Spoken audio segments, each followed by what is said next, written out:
મંથલીના દમદાર ચીકુની સિઝનનો આ વર્ષે એકાદ માસ વહેલો પ્રારંભ. મંથલીના દમદાર ચીકુની સિઝનનો આ વર્ષે એકાદ માસ વહેલો પ્રારંભ.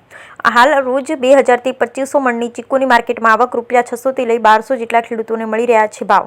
ગત વર્ષ કરતાં વર્ષે 25% વધુ ઉત્પાદનનું અનુમાન. જૂનાગઢ જિલ્લા વંથલી પંથકમાં થતા ચીકુની સિઝન આ વર્ષે એકાદ માસ વહેલી શરૂ થઈ ગઈ. હાલ રોજ 2000 થી 500 મણ જેટલા ચીકુ બજારમાં આવી રહ્યા છે, જેમાંથી મોટા ભાગના રાજ્યભરમાં અલગ અલગ શહેરમાં જાય છે.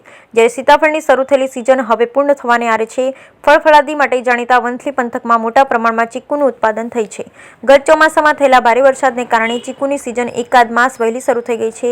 સ્થાનિક સૂત્રોના જણાવ્યા મુજબ 2000 થી 500 મણ જેટલા ચીકુની આવક થઈ રહી છે અને મણનો ભાવ 600 થી લઈ 1200 જેટલો છે.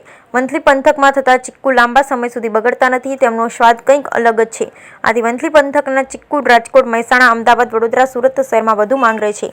જ્યારે આ વર્ષે સીતાફળની સિઝન વહેલી શરૂ થઈ ગઈ હતી, આથી હવે સીતાફળની સિઝન પૂર્ણતા તરફ છે. Bureau report Ramesh Singal, Vanthali. મારું નામ Kangar Dineshbhai Arjanbhai Kadubhai, Vanthali marketing yard vice chairman અને ફ્રૂટ માર્કેટ પ્રમુખ. હવે ચીકુની વાત આવે તો આ વખતે એક મહિના અગાઉ પાક ચાલુ. હવે એનું કારણ કોઈ કુદરતી વાતાવરણ જ છે, કારણ કે એમાં કાંઈ કોઈનું મગજ કામ કરે નહીં. બહુ વરસાદ થયો, આ તે બધું હતું, પણ છતાંય આની આવક વહેલી છે. બીજી વાત એવી આવે તો ઉત્પાદન જબરજસ્ત છે તાલુકામાં આ વર્ષે. જે અમારા ધાર રહેવામાં 25% દર વર્ષથી ઊંચું ઉત્પાદન થાય એવું અનુમાન છે.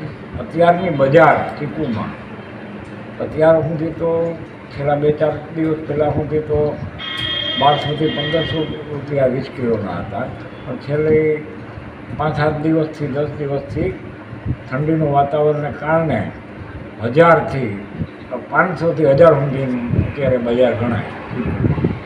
વસ્તુ એવી છે કે આપણું ચીકુ છે એ ગુજરાતની અંદર, આમ તો ઇન્ડિયાની અંદર ફર્સ્ટ છે. એનું કારણ છે કે બીજા ચીકુ બધા છે ક્વોલિટી, એ પાકવાથી કાળા બની જાય. વંથલીનું ચીકુ એક એવું છે, કાચું હોય ત્યારે એવું ને એવું, અને પાકા પછી જે ભાકરની કણી હોય એ કણીદારને ઇનાય કલરનું કાળું બનતું નથી. એટલા માટે ઓલ ઇન્ડિયાની અંદર આની માંગ છે, પણ જ્યાં સુધી પૂગી શકાય અત્યારે આપણું રાજસ્થાન, ઓલ ગુજરાતની અંદર, ગુજરાતનું કોઈ પણ એવું પીછું નહીં હોય કે જ્યાં વંથલીનું ચીકુ નહીં.